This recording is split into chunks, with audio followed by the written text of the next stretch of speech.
Hello, everyone. This is just hopefully brief. I always say it's brief in the beginning and I always go on and on, but hopefully a brief video just on the idea of week seven surveillance. Surveillance, keeping watch on people. This is something which is a very old thing. That is,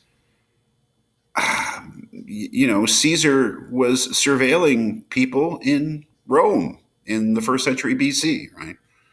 And I'm sure he wasn't the first, keeping an eye on people for political reasons. I'm sure it goes back probably thousands of years before that. So I don't want to say that surveillance is a new thing. It's not. So why are we discussing it? Well, we're discussing it because digital surveillance is just an extension of the old surveillance.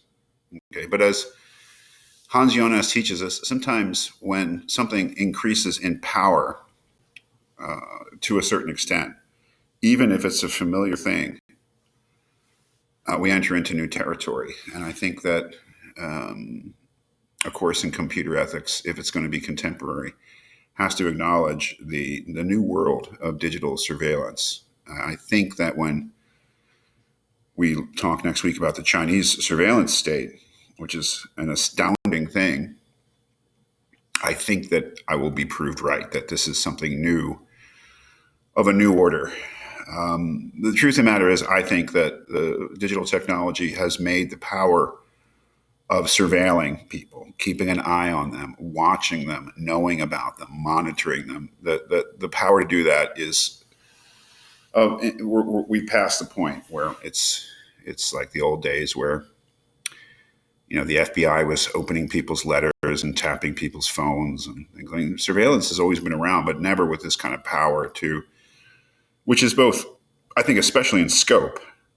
That is, the number of people that somebody who has access to the technology can keep tabs on is unprecedented, and also maybe a little deeper, like you can know more about them. So that in itself justifies taking a look at digital surveillance. I want to apologize if some of the links here, that is, some of the things I've gathered information about, especially the Amazon recognition thing and the whatever that company is that scoured the internet to get images of people. I haven't checked up on either of those things lately. I don't know if they're still a thing. I'm kind of assuming they are, but even if they're not a thing, they're a good example of what is continuing. It may be that there are different players rather than Amazon or, gosh, what is the name of this company? This New York Times article, The Secretive Company That Might End Privacy As We Know. I can't remember the name of the company, but it's whatever they were doing, it's still going on. But I do apologize. I do have to update these things from a few years ago. But that's what we'll be looking at in this third part, maybe last part of the course.